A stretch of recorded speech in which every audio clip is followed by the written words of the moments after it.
Bonjour, c'est un privilège de pouvoir participer à cette série de vidéos sur le thème de retrouver le premier amour. Toutes ces vidéos qui sont formidables et que beaucoup d'entre nous suivent. Sur cette toile de fond du deuxième chapitre du livre de l'Apocalypse au verset 4, à partir du verset 4, où Jésus interpelle une de ses églises en lui disant qu'elle a perdu son premier amour et elle le lui reproche malgré sa fidélité et son travail et son engagement assidu. L'objet, en ce qui me concerne, de ma méditation, ce serait de conjuguer au moins à minima 3 références bibliques, à mon avis qui sera très simple dans un certain sens. Le premier, c'est Deutéronome chapitre 6, versets 5 et 6. Dans ce contexte-là, c'est Moïse qui parle à son peuple de la part de l'Éternel.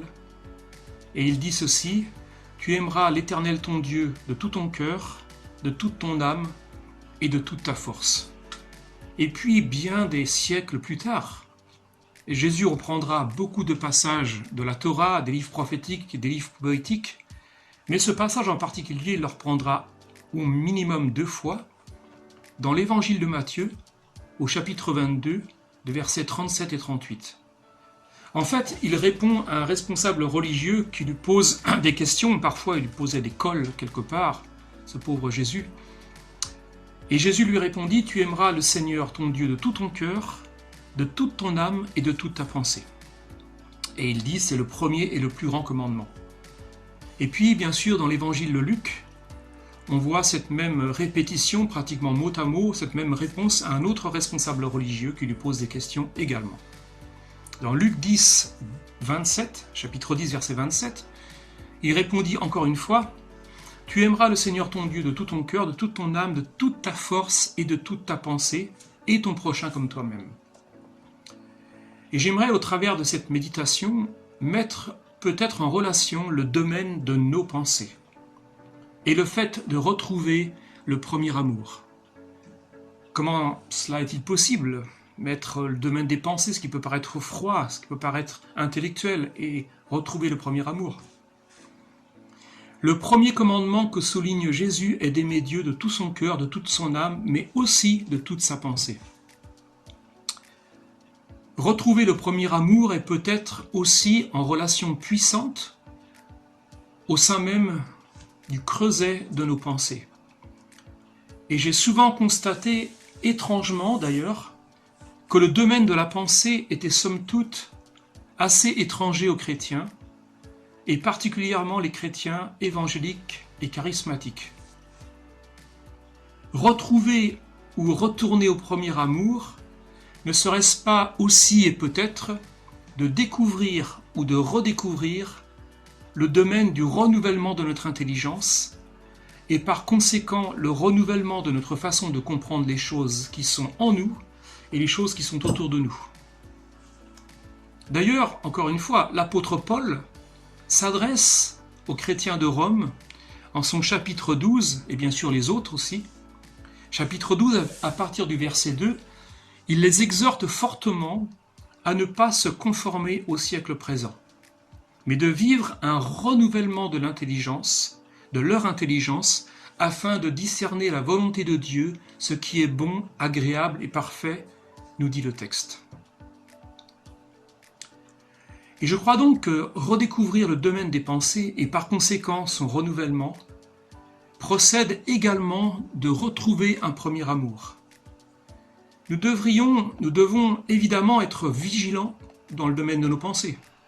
Certes, et cette vigilance embrase directement ce qu'on appelle communément le combat spirituel et qui est une réalité, qui d'ailleurs débute souvent ce combat spirituel au creuset même de nos pensées, actionné par notre intellect.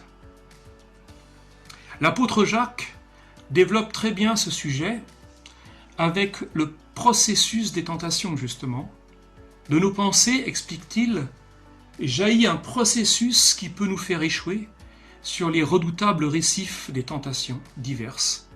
Et ces tentations vont accoucher, malheureusement, d'actions regrettables, entraînant aussi des brèches pour que le péché puisse entrer dans nos vies. Cependant, et bien trop souvent, nous avons quand même repoussé, nous nous sommes comme coupés, nous nous sommes comme amputés du domaine des pensées, de l'intelligence que Dieu lui-même nous a donnée. Le penseur chrétien Francis Schaeffer développera dans son livre s'intitulant « Démission de la raison » combien le peuple de Dieu, les chrétiens, ont malheureusement démissionné de cette passion, de cette capacité, de cet enrichissement de réfléchir, de penser et de penser avec Dieu. Retrouver le premier amour n'est pas seulement le domaine et la propriété du domaine des émotions, des sentiments et de la volonté, aussi forts et authentiques puissent-elles être. Retrouver le premier amour est peut-être aussi, je le crois, la passion de penser avec Dieu, de s'émerveiller devant l'extraordinaire sagesse et richesse de notre Père céleste, d'explorer sa pensée par ce fameux renouvellement que nous propose l'apôtre Paul. Ainsi, des chrétiens et philosophes chrétiens comme Erasme à la lisière de la Renaissance, Pascal est plus proche de nous, l'anglais et l'écrivain fameux C.S. Lewis, ou Jacques Ellul, prophète français, pasteur aussi, qui entraîna le peuple de Dieu vers une passionnelle aventure de la pensée, ou dirais-je plutôt de sa pensée. Il y a de cela 2600 ans, Dieu enflammait son peuple en déclarant « Venez raisonner avec moi », déclarant également que ses pensées ne sont pas les nôtres. Et pourtant, il nous invite à connaître ses plans, sa façon de voir les choses, les événements, et justement de réaliser une fois de plus combien nos raisonnements, nos schémas peuvent être aux antipodes de la pensée de Dieu. Je terminerai en disant ceci, que le peuple français, parce que nous vivons en France, est un peuple passionné dans de nombreux domaines, et pour sûr, nous l'avons vu emblématiquement avec la victoire en 1998, lorsque nous avons eu la Coupe du Monde envers nos amis brésiliens. Il y avait un peuple uni, passionné de culture. C'était un grand moment festif. Et donc je terminerai en disant que le peuple français est un peuple passionné dans de nombreux domaines, mais aussi dans le domaine de la pensée. Un peuple d'émotions, certes, de sentiments, de liesse, de passion, mais aussi un peuple qui se reconnaît par la pensée. N'y aurait-il pas d'ailleurs ici aussi une façon d'approfondir notre rapport à l'évangélisation ou le partage de l'évangile, avec nos amis français? Dieu, dans son amour, veut certainement rejoindre aussi le peuple que nous sommes, par l'héritage biblique de connaissance et de sagesse.